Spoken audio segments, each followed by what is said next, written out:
Good afternoon, everybody. My name is Charlie Velasquez. This is Talking Florida Rugby occasionally, and we are on our 73rd episode. That's quite a lot, I just realized. Let me get the screen right. Sorry about this. I'm alone today. Mr. Gomez is off. So I'm gonna I'm doing everything. So you're gonna have to pardon some little glitches. Um, there we go. We're gonna go. Well, let's first things first. I have to say hi to Valentina, my daughter, my biggest fan. Hola, Vale. Gracias por mirar. Te mando un beso. That is always the first thing.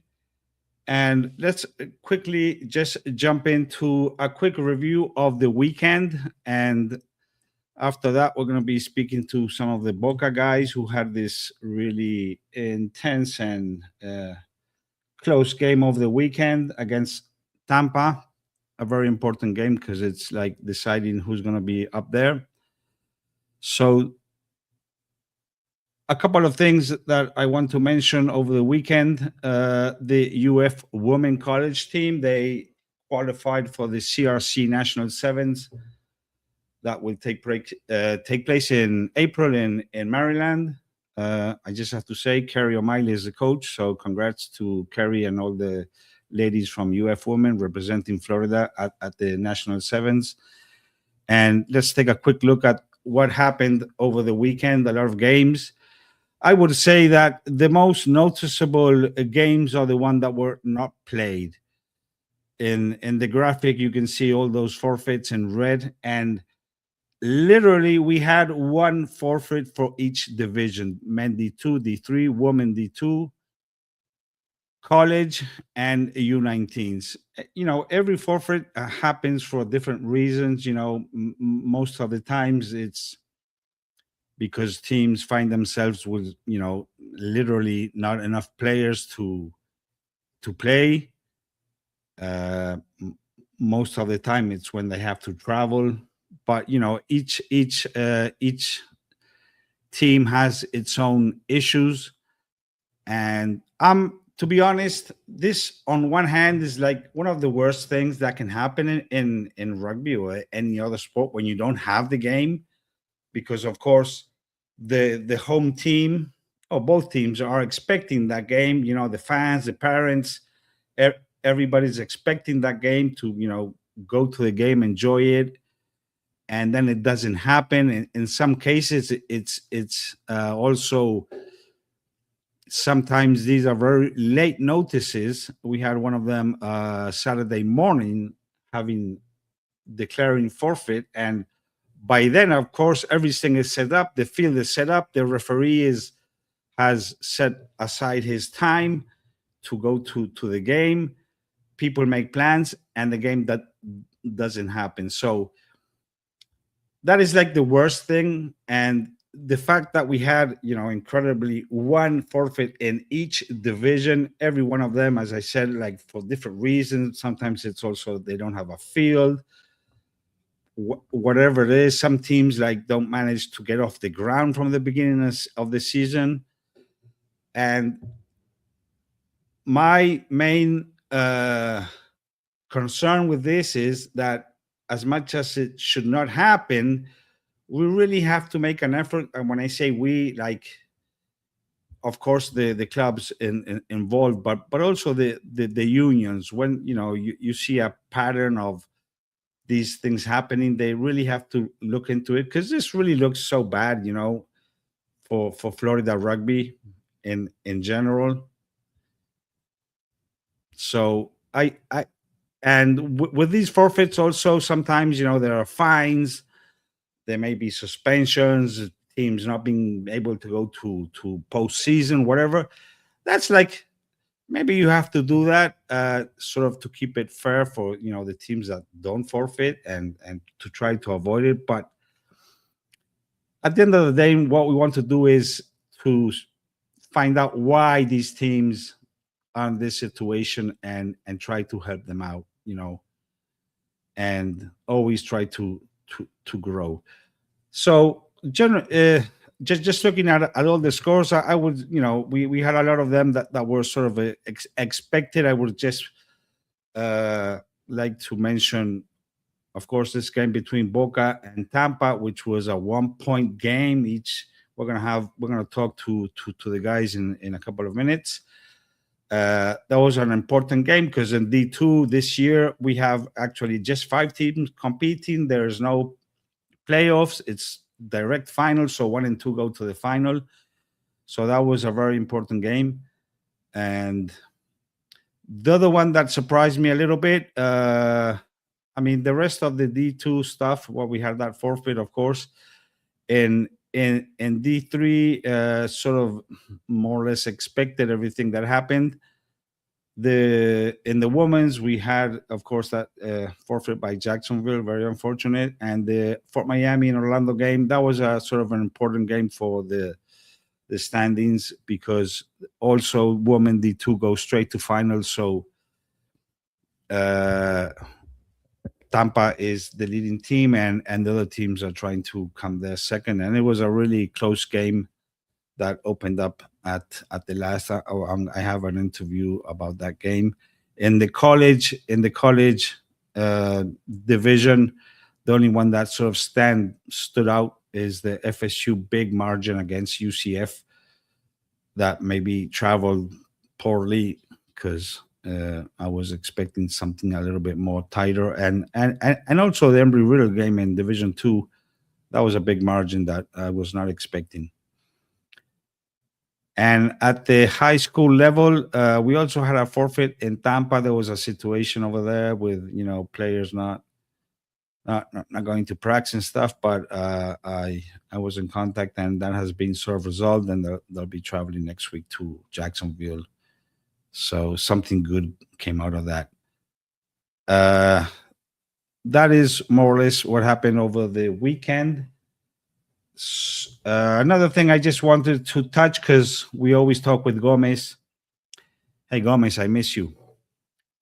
Is the Rugby Explorer situation. Rugby Explorer, for those who never heard of this, which I think it may be more than we think, is the app, the official app that tracks all the competitions for the seniors divisions.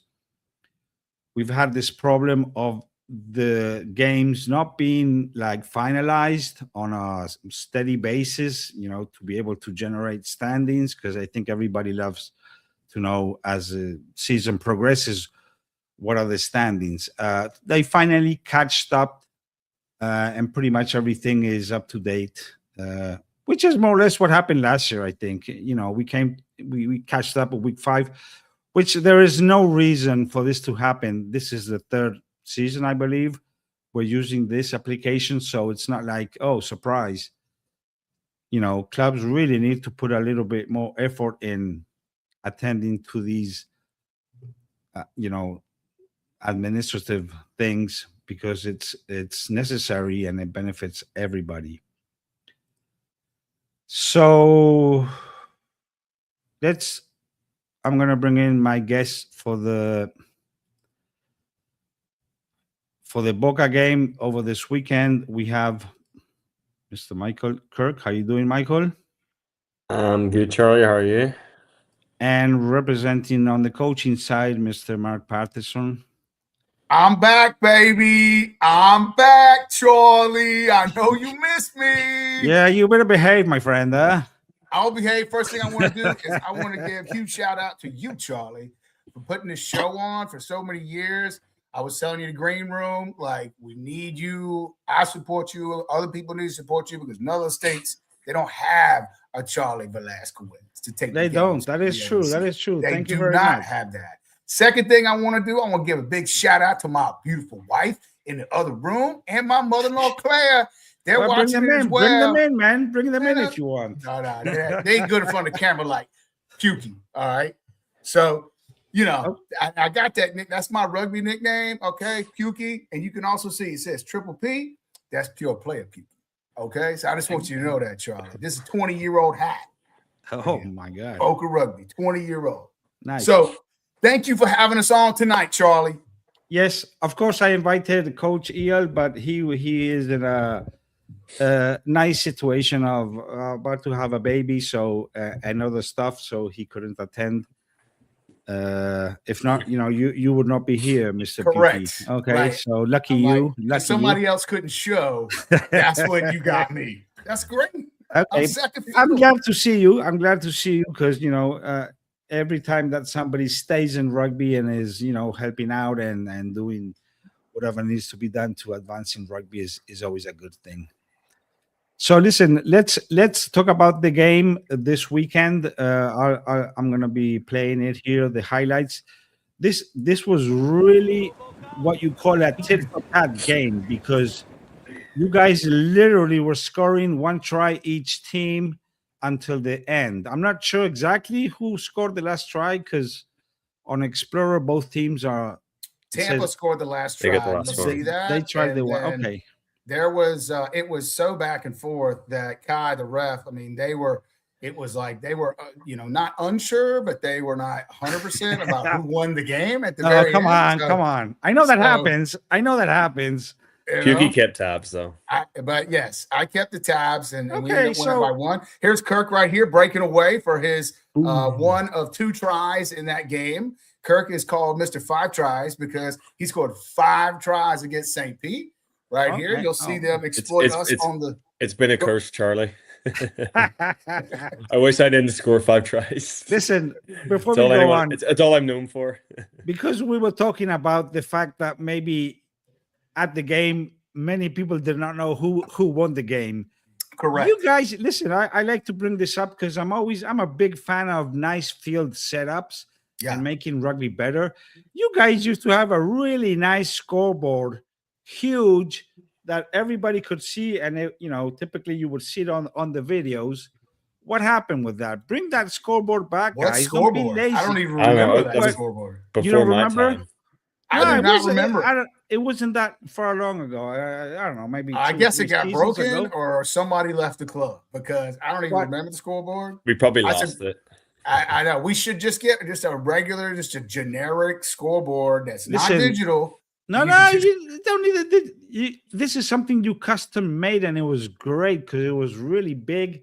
And listen, wouldn't you agree that you need to know the score? Of course. Michael, as a player, were you aware of the score at all times? No idea. No. I thought we were drawing. Yeah. Really? But I had to keep telling them the score. But that's crazy because I know. I have seen many times teams, minute 79, doing the wrong thing because they didn't know the score. It's true. So it's even like in your best interest as a coach for the players to be aware and not be screaming all the time, we're 1 down, 1 up, whatever.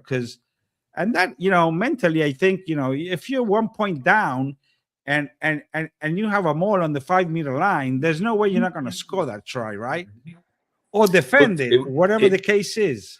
It was even in our last game against the Pellies. It was like the 70th minute, and I thought it was way closer than it was.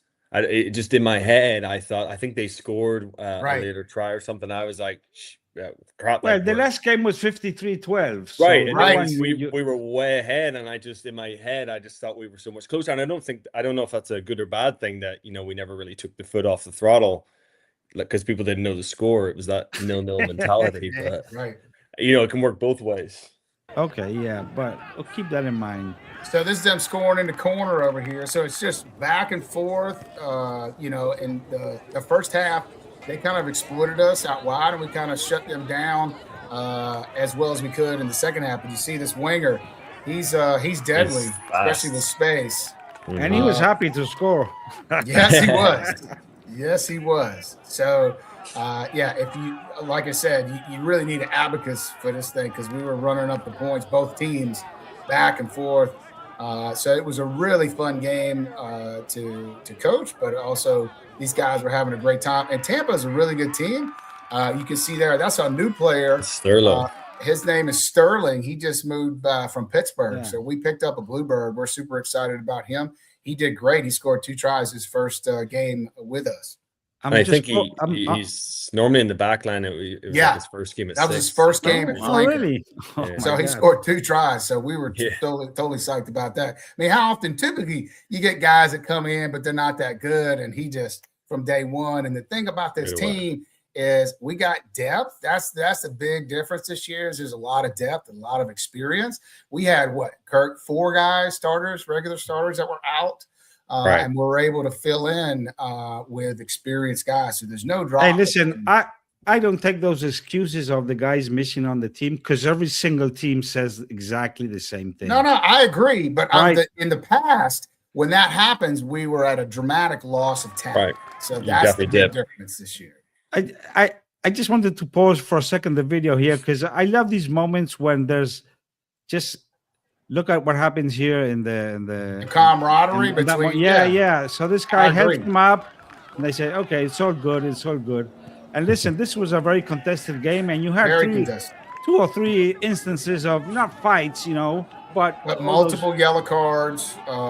This was, but it never got out of hand. We were chill with them; they were chill with us. But just trying to win the game. And that's one thing is that this was definitely, it was basically the race for second place. Kind of in the battle to get into the state championship. So this game was very influential in the standings, and we're excited that we came out on top. So this is guy right here, Turbo. He played hard runner. Yeah, he played league. So he's a former league player, and he's a real good. We just got to keep getting him out to practice. Sometimes he's hit or miss when it comes to that, and then coming to the games. But this is right here. I think this is their second to last try. Right here, if you see, we just didn't see a guy on the edge. You see how the spoil comes on the edge here, and then we just got the overload. So that's the second to the last try. So we were up by 10, I think. No, 11. I think we're up by 11 at this point, or something like that. I knew we were up by, after this, we were up by 8. So I was like, and the guys on the field, I don't think they. We thought we were up by 7. Yeah. And so this look at this play by Tristan. This great pass. Look at that. Boom. Yeah. All the way out to none other, Mr. 5 tries. Right there in the corner. So that put us up right there. That's right. That put us up by 8. And then right here, then they come through, and then we're just gassed. That was a big miss there, yeah. Definitely took advantage of us right there. Scored it. Did the conversion, and then there was a little right here. It was like, hey, who won? And then, the game. But the thing is, when you watch these videos, Charlie, you're absolutely right. You couldn't tell if you weren't there. You couldn't tell who won the game or not because we didn't celebrate because everybody was like, "Did we win? Did we not win?" Right. And so that's kind of funny. So I mean, my suggestion is that I don't know, like in the title. You put like who won because sometimes nobody can tell. Well, to be fair, I could do 2 things. I could actually have a running scoreboard on the video, but that's a lot of work. I know, which I'm willing to do if but it's a little extra. But I really like it because it really helps in these games. Oh yeah. But every time I post the things on Instagram or Facebook or on YouTube, in the description, you do have the score listed there. I'm going to start putting it in the title. I don't like to put it in the title just to not, because if you see the title, you know if you see somebody won, you're like, I'm not going to. So I put it in the description. And I just paused here also again because I noticed this is something I think new that you guys are doing. Coming to the sideline. We've been doing that for years. You have. Yeah. And I just haven't appreciating our fans to come over there. That's kind of a standard that we've done throughout the years. We didn't do it when I was playing, but this has been probably, I don't know, since you've been here, Kirk, right? Yeah. No, I've always remembered doing this, but we just get more guys now. We'll get bigger crowds. It's nice to give them I think it's a very nice thing to do. And actually, you guys typically have a nice crowd out there, which not every club does. But every time I go to Boca, sometimes it's a problem also because it's a very loud crowd and a little bit engaging, to put it some way. We're passionate about our rugby. Okay, that's what it is. So I Puki, I just have a question for you. As I did not know you were coaching here, so tell me about your. Sure, absolutely. So Ale, so my background, I started playing with Boca in 2000. Before that, I played with Miami Rugby Club. In fact, when we used to have, how the Tridents are doing that premiership, we were in with Miami. We were in the Super League, and that lasted for like 2 years. And we had to go play life every time to go to nationals, and we would always lose. But Ale came to the club, I would say like 06 or something like that. So I played with him.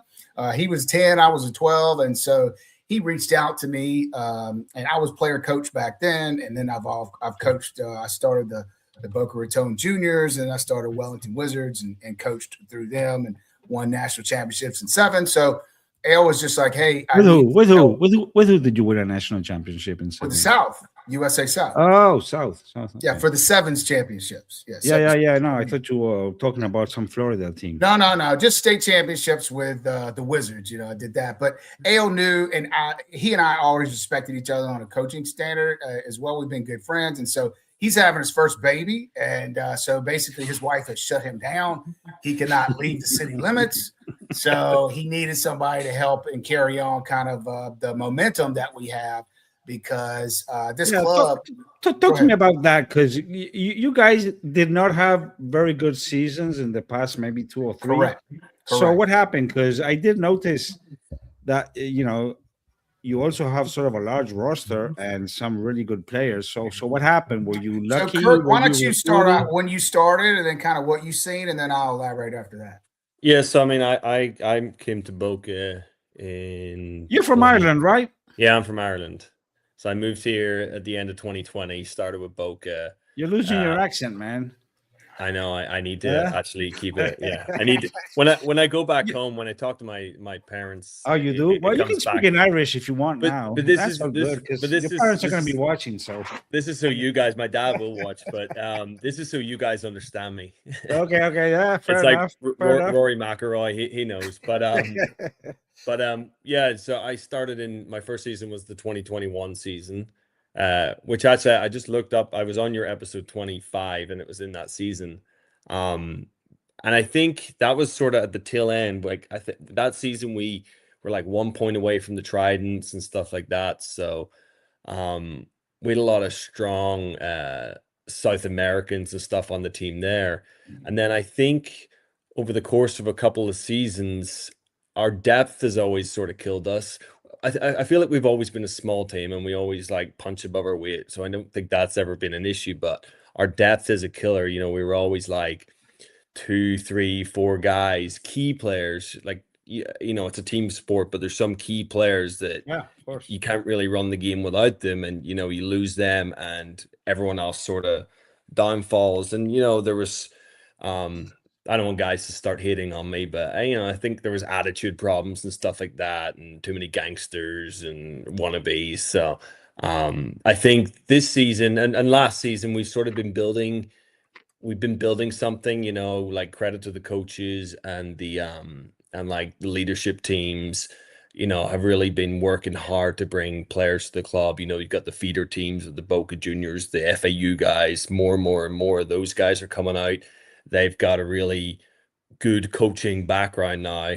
They're coming in, they're well drilled. And now we've got this like great depth, as like Puki was saying, that, you can have guys come out and you're not worried anymore because, like sometimes I think 2 seasons ago, you would have guys out and we'd be worried that we could even field the team. I think Ale had to play some games and stuff like that.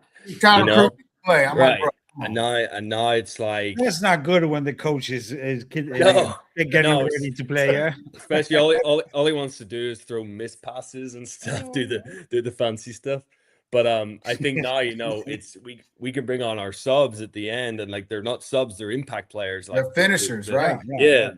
So like the standard doesn't drop, and it's a really nice benefit to have, and like credit to the guys who actually worked hard to that. So I mean, over the last 2 years have been sort of building towards that, and we're really getting there. So I think that's been a big turn of events for us. And I will elaborate on. Go ahead, Charlie. No, that is something that starts feeding itself. when you start building and things get better and more competitive, that's really the right way. Because to the contrary, it's when teams start like breaking up because things are not going well, and there's nothing sustaining that. Yeah, and so to kind of to go back a backstory on that, a lot of you don't know that Boca would have I have tried. a lot of backstories, my friend. You're right. I've been in the game just as long as you, right? So No, not really. yeah. So 2001, 2003, 4, and 5, Boca went to the Final Four in D2. 2 times in Pittsburgh, 1 time in San Diego. And it's a long story, but we lost all 3 of those semifinal games. However, the thing is that, as you know, every rugby club goes through cycles, right? You go through cycles of players. And at that time, we had a great set of players when we went through that cycle. And it lasted from 2001, went to Sweet 16, and then 3, 4, and 5 with the Nationals, and then everybody left except me. I was like 33 or 32, and everybody else is like 37, 38. So then they bailed. So then for the next 10, 15 years, we had some guys, but we just never had kind of a core group to be able to play that high level. And now what I'm seeing is that like Ale, because I agree with you, Charlie, because I was watching them last year. I wasn't part of the team, and they were not winning games, right? It was just it was ugly, very ugly. But then Ale was like, look, man, this is different. We're building we got some guys now. And so now I come out, and you have a core group of guys, I would say at least 25 to possibly 30 that are all good. And it's just availability, injuries, and things like that. That's something that we have not had since the days of old when we went to nationals. And that's what you need. And that's what I was talking about depth, is because when you have 15 starters, that's great. But when they go out or they're hurt, and is that you can't really last a whole season. So I'm really interested and I'm really excited about this team, because there's no me guys. Like, we just want to win. And so when you kind of feel that culture and that energy, the beauty about it is, Charlie, is that they actually want to get better and they listen. So that's a whole nother thing when you're coaching, going from kids to the U19s versus adults. That's one of the benefits. The only benefit is that they have to show up to practice, and we've had a lot of guys that are very, very consistent with showing up practice, and that's about commitment. So a lot of good things are moving in that direction. We just want to, we're in a great situation right now because we control our own destiny. If we win out, then we go to the state championship. So that's a great position to have, and we just need to focus. And what we've been telling the guys is that it's not who we play, it's how we play. So if we can build that culture, that Boca culture, to how we play, and I was talking about 5 tries, right? He's blowing it up, and the reason why is because we're moving the ball now. It's not a me thing. And Tristan, our 10, he's been doing a fantastic job. Little nugget on him. I played with him when he was in high school about 15 years ago. He played on the men's team because we didn't have a freaking youth side. So anyway, good things are looking up. I'm really excited about, kind of going into that drawer of old boys and stuff and coming to help the club out.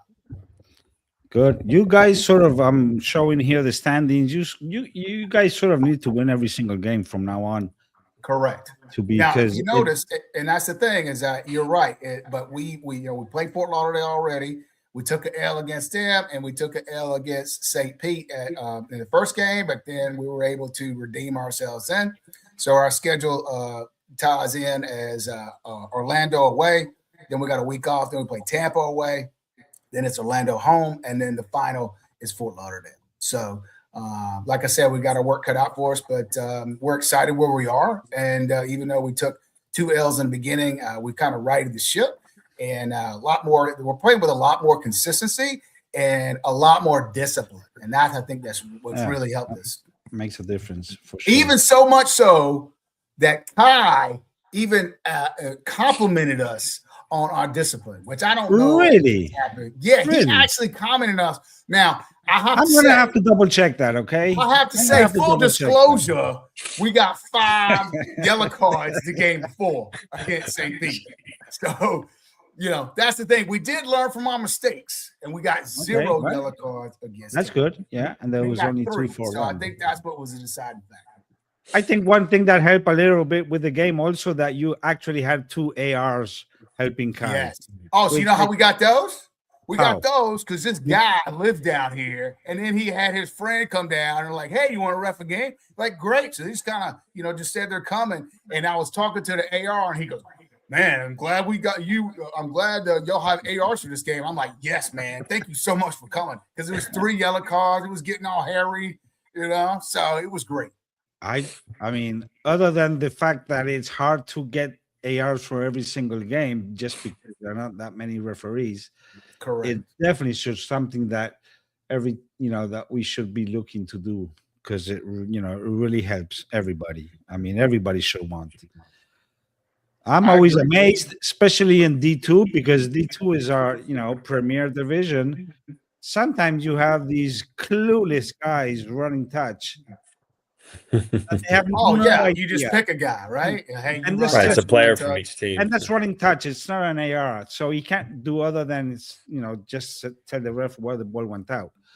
But I think those are things that we need to as we were speaking about the scoreboard. By the way, there were some comments talking about that. Things that We had one. Oh, so yeah. Back in early 2010s, yeah. Oh, okay, there you go. Oh, wow. Sorry, That I missed was that. Jason Townsend had when he was Oh, president. JT. Okay, thank you, JT. Bring him back, man. So, okay, guys, thank you very much. Good luck this weekend. So you're traveling to Orlando. Yes, sir. Travel to Orlando then. Okay, and I don't know, maybe we'll see you again in the season here, or if not, maybe in the finals. Okay, sounds good. Hey, you want me to Sounds stay good to on so me. we talk some high school? Yeah, if you want to hang around actually, yes, sure. Oh, sounds great. I know you can talk. Thank you, Michael. And Thanks, Charlie, for having me. yeah, we missed the captain that for some reason didn't show up. He's playing. Paddle. What is he playing? Kickball. Kickball. Kickball. I think he Cross- must be it's in called a co-ed cross-training. team. Okay, he should lose his captaincy. Okay, but he's the kicker who saves the games. I'll give He him is, that. Yes. and he. Oh, I Credit would- to Tristan. He's a great leader. He's definitely one of those guys you need on the pitch. So. I was waiting for another drop goal in this game, but He went for one. Oh, he did. did. Oh, he Yeah, did. it was bad. It was like 10 yards Oh, behind okay. the one he made, so he was getting a little egregious with that. I was like, bro, come on. I mean, you're good, but come on, you're almost like the kid. Okay. Okay. Thank you, guys. I'll see you around. Bye. All right, thanks, Charlie. So the other thing, game I'm gonna highlight here is mostly because I have the highlights is in an interview, the game between Orlando and Fort Miami and Orlando Women, which was sort of an important game because also here, Women Division 2, they go straight to finals 1 and 2. So as it happens in men's, where Fort Lauderdale is like the dominant team, in the women's side, it's Tampa. So everybody else is trying to be in that second position to have a chance. And this was a very contested game, also sort of tit for tat. And at the end, it opened a little bit more for Fort Miami, and they pulled the win. So I'm going to publish here what I spoke with the coach. Actually, yes, give me 1 second.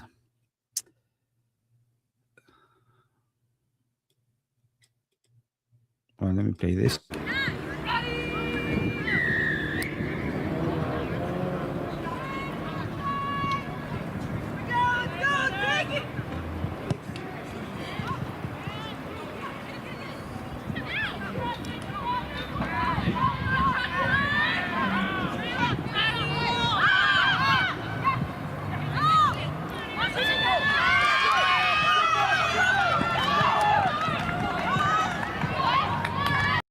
Charlie here at the Fort Miami against Orlando women's game. Big victory. Sorry, I'm actually going to play this because we have the highlights in the background, and we talk with the captain and the coach from Fort Miami. Hey, Captain, your name? Walker. Walker. And Coach Lindsay, how you doing? Good, how you doing? You look pretty happy, huh? I'm never So- satisfied. Let me say this about the game. Let's see if we agree. I think you guys scored exactly when you needed to, right? Because it was a very back and forth game at the beginning and the second half. you scored those 2 tries that sort of Solidified everything. yeah. I definitely feel like we had the ball a lot on offense for most of the first half. We just weren't completing the things that we needed to, but we really picked up that effort in the second half, and it really showed. So unfortunately with the injuries, I did feel like even with those, we ramped up even more, and even with the subs, with people being out of position and everything, we really stepped up and won it for them. It looked to me that whenever you opened that ball, there was always danger. Coach, tell me a little bit about the strategy in that sense, because it seems like you got strong ladies everywhere, but your back line seems to be very powerful. We do have a good dangerous. back line, and they're all good at ball in hand, which is great. It's just, yeah, it's hard, when the rucks are a little bit chaotic, it's hard to get into our flow and settle into our flow, but I thought that they all responded, very well and played the game and upheld, highest standard of play and safety. I did also notice you lost a lot of balls in the rocks, a lot of turnovers for Orlando. Is somebody going to be running extra next practice? No, I think a little bit of that was. No, they did what they could. I think there was a lot of moments where there was not necessarily a clean tackle release, right? So Orlando did a really good job of pushing the envelope on that and capitalizing. So, obviously when they're not fully releasing the tackle, our ruck support's got to be there a bit quicker, right? So, Absolutely. We'll certainly be working on that. I don't think there was any individual lack of effort, but they're not necessarily used to it happening that quick off of the tackle. So I was actually really impressed with our poaching as a team, because we've been really working on that, and I feel like we didn't have anyone that was stand out doing it on their own. We actually had a variety of people clean poaching, and it was really awesome to see. You did very well in the scrums, for sure. Yes, our scrums were phenomenal. We were really driving them back, and that actually very much benefited us. So Yeah. we lost our entire front row and Yep. starting flankers from last year. Really? Well, they were So- saying the same We thing. lost- They were we missing lost- We lost 8 starters and about 20 players Yeah. since Really? last year. So it's great. So to we have see a lot what of we can people do stepping still. into new positions. We have 3-4 rookies starting, and everyone's stepping up to the plate and taking it seriously and doing their best. I think the game lost momentum after that bad injury. I hope she's doing okay. I hope so too. Sort of lost momentum. Orlando started doing a lot of errors, and you guys kept the win. Tell me about recruiting. How? Because you just mentioned you lost 20 players from last season. Yep. How do you guys recruit? Because you have some good numbers. We have a And some good recruiter. players also. I feel like last year, because it came right off of the Olympics, there was a lot of interest. We Okay. had big camps that were actually held out here, and we had a lot of players that came out, and it was awesome. But we had literally 2 teams, so it was really hard to get playing time for a lot of players. So You I need feel to play more. See, you need to play a Yeah. lot of games in the fall, which you don't. yeah, and Well, we played a couple, but yeah, it's That's a hard, right? couple. That's We a have a long couple. season, and when there's not a lot of folks, it's hard to get that commitment. But Yeah. we try our best in sevens to get as many new folks out as possible, Yep. so that they have a more light scaled environment compared to 15s coming out and doing contact. So we really focus on getting as many young or even just former athletes that maybe are in mid to late 20s, right? That's fine. We'll take that too. But yeah, and training them up in And sevens, you have and some old girls. yes, yeah? we do, KJ. some that can't hang up Come the and boots. say hi. Come and say hi. Come on, come and say hi. Oh my, she's shy. No, she's shy. So no, we have Come on. a lot of great alumni A support. lot of experience we were talking in the team. Our great yes. old girl here. The oldest. Now that Bree and Legend, Dana are one here, legend. Brie, I don't know what's wrong with her. She looks very healthy. She could be playing. she could be playing. If She you- would I mean, it's- probably do ready. it better at 8 than I did. Put me at wing. We got you Yeah, at flanker well- now. I think you're going to be a phenomenal flanker. Yeah, thanks, Well, Coach. very important game this one, right? Because it is sort of who's going to be at the final with those girls With Tampa. across the state. Yep. Yeah, So- we've had 5 games in 6 weeks, something like Yeah, that. We're gonna we've had have a lot. and we play Tampa next weekend, so we had a really heavily front-loaded schedule. It's hard when you don't got a lot of folks. It's never enough rugby. Come on, never enough. Thank you very Actually, much, ladies. I'm excited for Congratulations. Tampa. Thank you. I hope that girl that got injured, she does better because it did. Thank you. I hope so bad. too. Ankles. Yeah. Okay. Thank well, you. I'll Thanks, see you Charlie. around. Thank you. Appreciate it. Bye bye. Cheers. Bye, guys. You did great.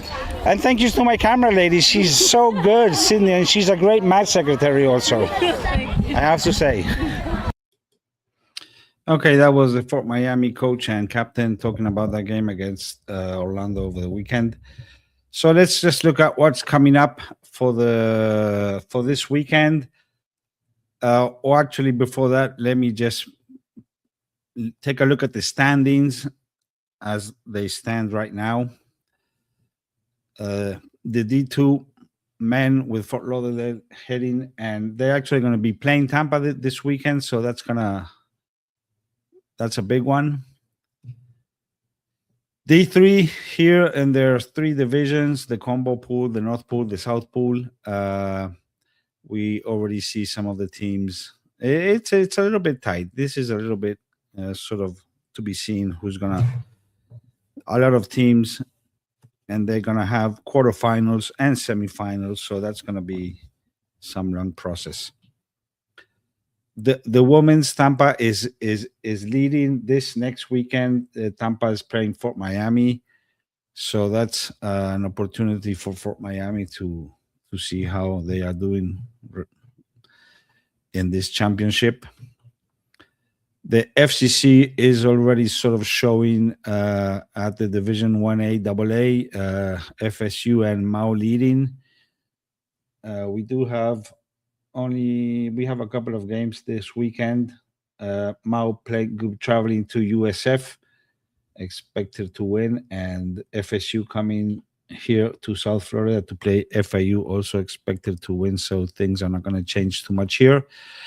And actually, this weekend, one of the most probably exciting games is going to be between Boca and Okapi at Okapi. Boca has come up this year with a really strong team. They are leading, but they have one more game. So this is going to determine who's going to be on the top. And this is going to happen. Here we have the schedule for the weekend. As you can see, we already have one forfeit by FIU, which still cannot get off the ground. And Okapi is playing at 3:30 p.m. at Weston against Boca. That's going to be a big game. Also, and before I leave, over the weekend, there's a couple of other things. There's a sevens tournament, I believe, in at USF. The college ladies are playing there. And there will also be a game between a visiting team from Argentina that is doing their preseason here, Club Universitario Buenos Aires. They're going to be playing the Miami Tridents at Weston at 6 p.m. So I encourage everybody to, if you can, go to watch this game, because this team is a very strong team from Argentina, and Argentinian rugby, of course, is up there, and it's something different. And before I leave, I'm gonna play I actually had the chance to go yesterday to one of their practices and talk to the head coach and captain. The interview is in Spanish, but I did manage to put subtitles for those of you who have not learned Spanish yet, which maybe you should. So let me play that. Muy bien. Y el capitán de la primera división. ¿Qué tal? Muy bien, por suerte. ¿Cómo es tu nombre? Felipe. Felipe. Primero, un gusto tenernos acá. Bienvenidos a Miami. Sé que están haciendo una gira, esta ya su segunda semana, ¿verdad? Exacto. Contame por qué decidieron venir por estos lares. Bueno, la verdad que pensamos en Estados Unidos porque es un lugar.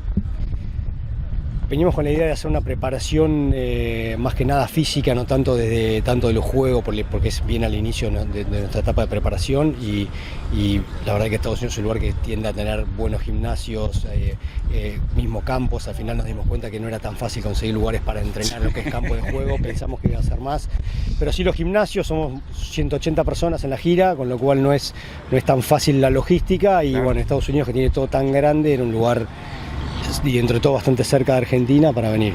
Para los que no conocen Cuba, contame un poquito del club, que por supuesto tiene, como muchos clubes argentinos, más de 100 años de existencia. Han sido campeones de lo que es el torneo superior del top 14, no sé si era top 12 cuando salieron campeones. 14. ahora es 14. Ah, no, y 12 también. Hay 12 también. Contame un poquito del club para que la gente conozca. Bueno, es un club con mucha gente. La verdad que somos de los clubes que tienen más cantidad de jugadores. Debemos tener más de 1.500 jugadores, 300 entrenadores entre infantiles, juveniles y plantel superior. Obviamente todos ad honorem, nadie lo hace por plata. Tenemos gente que trabaja con nosotros que se dedican a eso, más que nada a lo que es la preparación física, Claro. etcétera. Y bueno, está buenísimo ser un club con tanta cantidad de jugadores. Tiene la dificultad de la logística y que como que creció demasiado lo que es el rugby en el club. Entonces hoy nos pasa eso, que nos cuesta un poco el espacio para todos, pero bueno, nada, eso más que nada. Felipe, un joven capitán, es tu primera temporada capitán, ¿correcto? Así es, sí, a fin de año una votación entre los jugadores y voy a ser el capitán de este año, así que muy contento. Una gran responsabilidad, me imagino. Quiero que me cuentes un poquito cómo fue tu proceso para que conozcan cómo es en la Argentina, tu proceso como jugador, cuándo empezaste, cómo te fuiste desarrollando y cómo llegaste a ser capitán de uno de los equipos principales, el año pasado semifinalistas y no sé, tanto campeones también de la primera división argentina. Yo arranqué a jugar al rugby de muy chiquito, de los 4 años. Todos mis hermanos, tengo 4 hermanos más grandes, todos jugaban al rugby, arrancaron todos en Cuba. Bueno, hay una primera etapa de infantiles hasta M14, a partir de M15 arranca la etapa de juveniles, en la que juego con mi camada, que es la 2001, tuve 4 años de juveniles. Y cuando están ahí en los juveniles, típicamente tienen un primer equipo y varios por debajo, ¿verdad? Sí, solemos tener 3, 4 equipos, la verdad que como decía Juan, a medida que van pasando los años, cada vez tenemos más gente en el club y somos muchos por suerte, pero sí, solemos tener 3, 4 categorías por división. Y bueno, mi etapa en plantel superior la arranqué a los 19, en 2021, que por suerte nos tocó ser campeones. ¿Jugaste la final esa con Jugué- Marquitos Young? Sí, jugué la final con Marquitos Young. Y bueno, este es mi 5.º año en el plantel superior. Así que sí, fue una etapa de formación, tal vez los primeros años, y ya los últimos con un poco más de protagonismo. Excelente. ¿Qué expectativas tienen con respecto? Yo sé que lamentablemente no hemos podido conseguirles un rival del todo acorde a lo que ustedes traen, ¿no? Pero ¿qué expectativas tienen con respecto a los partidos que de momento tenemos confirmado para el sábado, ¿verdad? A las 6 de la tarde acá en Tecuesta contra los Miami Tridents. La verdad es que nosotros venimos a prepararnos y estamos pensando en el campeonato de Argentina y dentro de la preparación, obviamente y gira de rugby, está bueno jugar partido. No es que no tengamos ninguna expectativa del rival, sino que nosotros nos planificamos todo en base a cómo vamos a llegar nosotros a Argentina. Claro. Y entonces vamos a aprovechar para practicar cosas que queremos de juego nuestras y qué sé yo, indistintamente de cómo sea el rival. ¿Cómo los han tratado acá en el sur de la Florida? Nada, Bueno, espectacular. Estuvimos en también, Orlando ¿no? hasta ayer, que volvimos acá a Miami. La verdad que en Orlando la pasamos re bien, buenísimo. Haciendo un montón de actividades, de grupo, como yendo a los parques, por ahí que no tiene que ver con el rugby, pero sí tiene que ver con el grupo. Felipe, que es un capitán nuevo, una de las cosas que trajo él es pensar mucho en el grupo y qué sé yo. Y entonces la verdad que acá es un lugar que da mucho para eso, así que estamos por ahí. ¿Y vendrán el año que viene? No solemos hacer giras tan ¿No? seguido, pero más que nada porque no son tan fáciles de juntar la plata claro, y qué claro, sé yo, claro. entonces por ahí vamos cada un par de años. Bueno, el año pasado fuimos a Chile, pero no el anteaño, pero cada 2 o 3 años por ahí hacemos giras. Acá tenemos un gran recuerdo de un equipo argentino que vino en el 2015, Alumni, que jugó contra Life, y es un recuerdo en el colectivo acá realmente de la Florida ese partido, porque es algo que no estamos acostumbrados, por eso quiero que vuelvan. Esperemos. Obviamente, nosotros felices de volver. La verdad que nos tratan muy bien, está buenísimo Estados Unidos, siempre uno disfruta, uno con amigos además disfrutás en cualquier lado, pero Claro. bueno, en estos lugares más todavía. Bueno, muchísimas gracias, los veo el sábado entonces, Dale. un gusto tenerlos acá. Bueno, A vos. gracias Carlos. Nos vemos el sábado. Chau, chau. Chau, chau. Muchas Gracias. gracias. Muy bueno. Okay, that's all for today. Thank you very much for watching. And again, my recommendation for this weekend, if you're in South Florida, drop by the Cuesta Trace Park in Weston to watch this U19 game, Key Biscayne against Wellington. Actually, Key Biscayne and Wellington are going to play there also. So there's going to be a lot of rugby that day. And Okapi playing Boca, the 1 and 2 teams from the U19s. And we have this game between this Argentinian team and the Miami Trident, 6 p.m. And last but not least, Valentina, gracias por mirar. Te veo después. Te mando un beso. Thank you very much, everybody. And I'll see you around. Thank you. Bye-bye.